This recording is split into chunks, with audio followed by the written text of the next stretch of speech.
নমস্কার বন্ধুরা, আমি সব সময় ভাবি আপনাদের সামনে কোনো একটা নতুন রেসিপি তুলে ধরবো।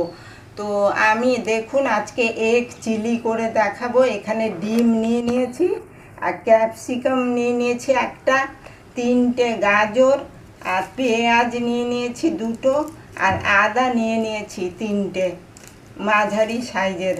তো আমি কি করে করি আপনারা শুরু থেকে শেষ পর্যন্ত আমার সাথে থাকুন।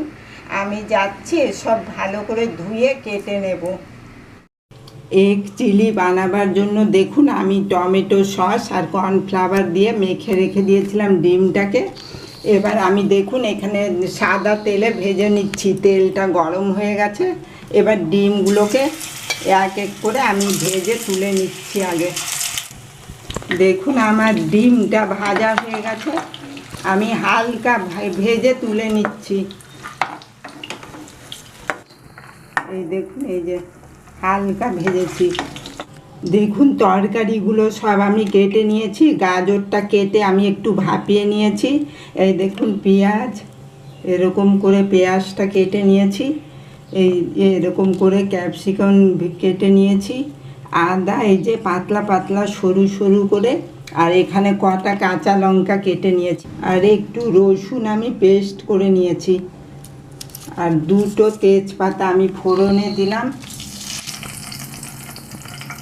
এখানে পেঁয়াজ দিয়ে দিলাম,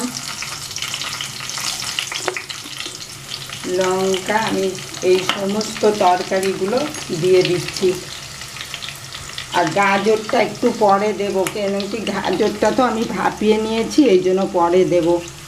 আর এই রসুনটা আমি পেস্ট করে নিয়েছিলাম, ওইটা দিয়ে দিলাম। এবার দিয়ে আমি ভালো করে সব ভেজে নিচ্ছি। আর দেখুন গাজরটা এবার আমি দিয়ে দিচ্ছি, নুন দিয়ে দিচ্ছি,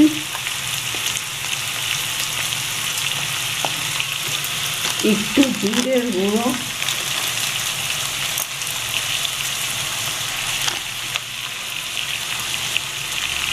একটু কাশ্মীরি লঙ্কার গুঁড়ো, দেখুন টমেটো সস আর সয়া সস আমি মিক্স করে দিয়ে দিচ্ছি।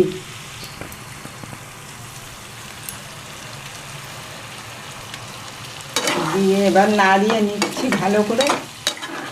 এই দেখুন রেড চিলি সস,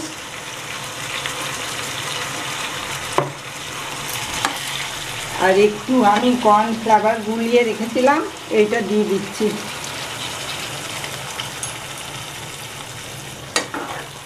দেখুন ডিমগুলো এবার দিয়ে দিচ্ছি, একটু জল দিয়ে দিলাম। দেখুন বন্ধুরা কালারটা কি সুন্দর এসছে এগ চিলির। আপনারাও মধ্যে মধ্যে এরকম করেই বানিয়ে খাবেন। এবার চাপা দিয়ে দিচ্ছি, এবার ঢাকনিটা খুলে নিচ্ছি। দেখুন আমার হয়ে এসছে। এবার আমি গোলাপ জল দিয়ে দিচ্ছি এর মধ্যে সেন্টের জন্য।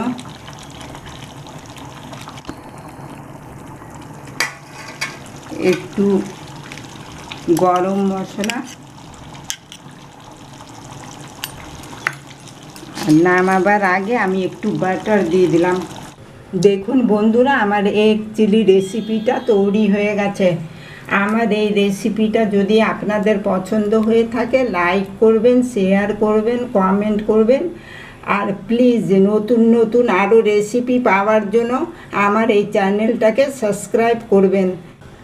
আর আপনারা সবাই ভালো থাকবেন এবং সুস্থ থাকবেন। ধন্যবাদ।